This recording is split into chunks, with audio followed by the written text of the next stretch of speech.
Bonjour, alors il y a quelque temps sur mon compte Instagram, j'ai posté une photo avec tout plein de vieilles photographies et en fait j'ai reçu un mail qui me dit est-ce que tu peux nous montrer les vieilles photos que tu as reçues de ton papa?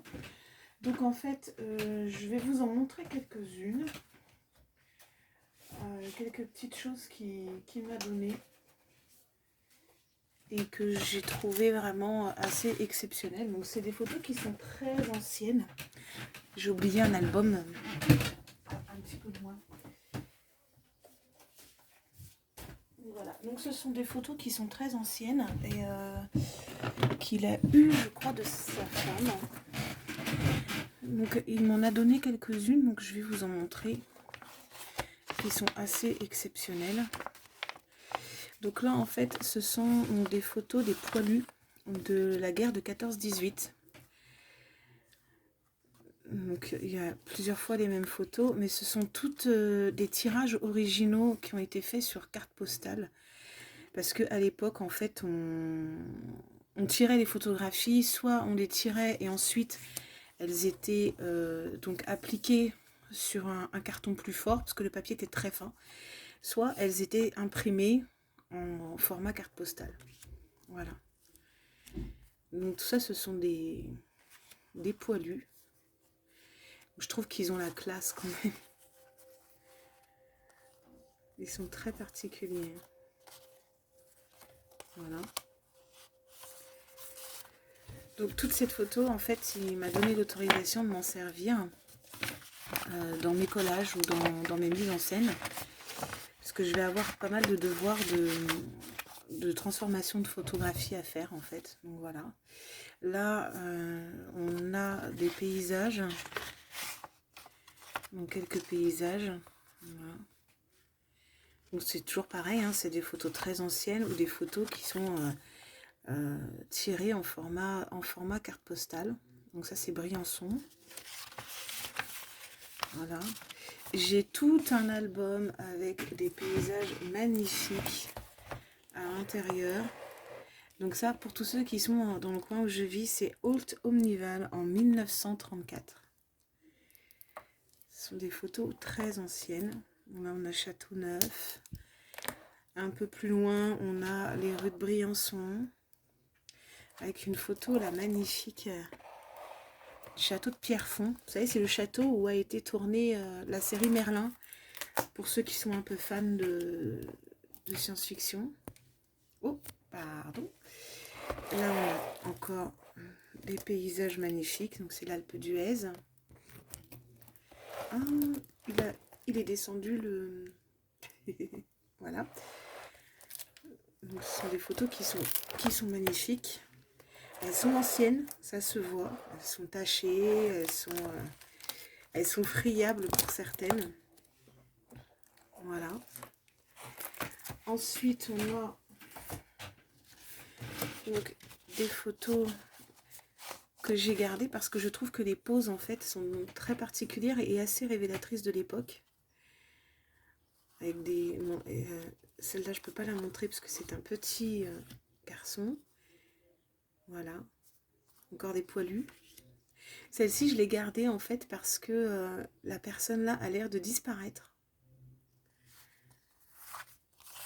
Poilu, poilu. Et une très jolie jeune femme dans une tenue d'époque. Donc là, la photo, elle a été abîmée parce qu'en fait, la personne qui a gardé ces photos toutes ces années, en fait, a scotché les photos. Bon, je pense qu'elle n'avait pas prévu qu'elle serait défaite un jour. Donc ça, je ne peux pas vous la montrer non plus. Et là, c'est ce que je vous disais tout à l'heure, ce sont des photos sur carton fort. C'est-à-dire que les imprimés les tirages sont très fins. Et pour que ça résiste davantage, en fait, on les mettait sur des cartons un peu épais, comme ça. Je ne sais pas si vous allez bien voir l'épaisseur, ça doit faire 3 mm quand même. Hein, des photos de jeunes hommes, incommuniants. Voilà. Ils se ressemblent, hein, c'est la même famille, c'est pour ça. Voilà. Et il m'a fait la surprise tout à l'heure de m'apporter un très joli album avec des photos de mariage, pareil, des photos d'époque. Des documents anciens à l'intérieur. Voilà. Qui sont assez vieux. Une petite carte de communion toute mignonne. Voilà. Et puis donc des photos superbes. Les tirages sont magnifiques. Allez, ça c'est des communions aussi. Ah, celles-ci sont superbes. Voilà. Et il m'a aussi fait cadeau d'un morceau d'histoire. Alors, je ne sais pas si je vais les retrouver tout de suite, si elles sont là. Il m'a fait cadeau de photos attendez, je ne les retrouve plus. Ah, crotte. Où est-ce qu'elles sont? Je croyais que je les avais mis en premier. En fait, non, en premier, c'est des photos de ma famille. Donc, c'est des photos qui me sont extrêmement précieuses.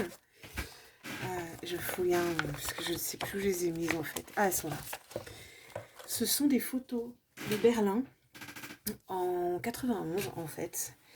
À peu près au moment où ils ont commencé à... Alors, il y en a de 91, il y en a de 81. Celles-ci, elles sont de... Je n'arrive pas à voir la date. Il n'y a plus la date derrière, en fait, ça s'est effacé. Ça s'est effacé. Bon, c'est pas grave. Ce sont des photos de... Ça, c'est une maison de Berlin qui a été criblée de balles. Et en fait, je trouve cette photo extrêmement puissante. Elle m'a saisie quand je l'ai eue dans les mains. Elle est très belle. Voilà. Et ça, ce sont des photos du mur de Berlin. Donc, quelques heures avant sa destruction totale. On voit des gens qui emmènent des morceaux avec eux du mur de Berlin. Un morceau d'histoire de ce pays qu'est l'Allemagne. Je trouve plus... J'en avais vu une. Ah, voilà. Voilà, en fait. Un petit marché où ils vendaient des morceaux du mur de Berlin et puis des anciennes casquettes. Donc pour la plupart, c'est russe. Parce qu'il faut savoir que les soldats russes ont été abandonnés, en fait, à Berlin, plus ou moins. Et du coup, ils se sont retrouvés sans rien, sans argent, sans solde. Et pour vivre, pour survivre, en fait, ces hommes revendaient leur matériel militaire. Voilà, pour pouvoir acheter à manger et éventuellement repartir chez eux. Voilà. Donc là, je vous ai montré les petites trouvailles que mon père m'a fait l'immense bonheur de me donner. J'ai aussi toute une multitude de photos. Je ne peux pas toutes vous les montrer parce que ce serait beaucoup trop long. Une multitude de photos d'architecture de tous les pays. On a la Corée, on a Abu Dhabi, on a... Bon là, c'est surtout essentiellement la France et l'Allemagne, parce que mon père a beaucoup voyagé en France et en Allemagne. Il a voyagé un peu dans le monde entier avec son travail. Et du coup, j'ai la chance de pouvoir bénéficier de son expérience et des photos magnifiques qu'il prenait. Alors, il avait commencé à prendre des photos en Corée et en fait son guide coréen lui a indiqué que c'était interdit et il a acheté cette pochette de photos. Alors dessus c'est marqué Beautiful Korea, the grandeur, the luxury and the harmony with the environs. Ça veut dire magnifique Corée, la grandeur, le luxe et l'harmonie avec l'environnement. Et la grandeur, le luxe et l'harmonie avec l'environnement. Enfin, j'ai trouvé ça fantastique comme devise. Et en fait, les photos à l'intérieur sont absolument magnifiques. Donc là, on a un joli Bouddha de Chokoram Grotto. Celle-là est belle aussi. Voilà. Donc, et toute la pochette, en fait, ce sont des photos officielles de la Corée. Parce qu'à l'époque où il y a été, en fait, j'ignore si c'est toujours le cas, j'en doute. Mais bon, on peut supposer. En fait, c'était interdit de prendre des photos là-bas. On n'avait pas le droit. À plus forte raison que c'était des hommes qui allaient travailler là-bas. Donc, du coup, voilà. Et en fait, il a dû acheter donc cette pochette. Oh, pardon. Décidément, je vous en veux. Donc voilà, on a fait le tour. Je vous en montrerai pas plus parce que les autres photos sont plutôt à caractère privé en fait. Et du coup, bah, je vous les montrerai pas. Mais ça a été l'occasion de plein de souvenirs, d'évoquer plein de choses. Et puis bah, de trouver de la matière en fait aussi parce que en fait pour mes cours j'ai besoin beaucoup de dessiner en perspective et du coup le fait qu'il ait pris beaucoup de photos d'architecture ça va beaucoup m'aider pour développer le gros défaut que j'ai de ne pas savoir dessiner dans l'espace en fait. C'est commun à beaucoup de personnes comme moi, c'est à dire qu'on ne sait pas représenter, on ne sait pas en fait, on n'a pas de notion de distance. Donc, si on n'a pas de notion de distance, en fait, on a beaucoup de mal à dessiner tout ce qui est en perspective, c'est très dur. Et en fait, toutes les photos qu'il a prises, elles vont énormément m'aider à acquérir un nouveau sens de la perspective.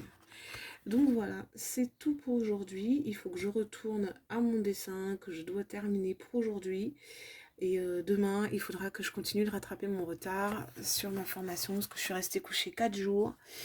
J'étais malade comme un chien avec une grosse sinusite et du coup, bah, j'ai pas pu bosser et j'ai pris 4 jours de retard dans les pattes. Et 4 jours de retard, c'est énorme. Surtout en dessin parce que le dessin, c'est long. Et du coup, voilà. Donc, je vous laisse. Je vous dis à très bientôt pour peut-être une nouvelle vidéo. Et bonne fin de journée.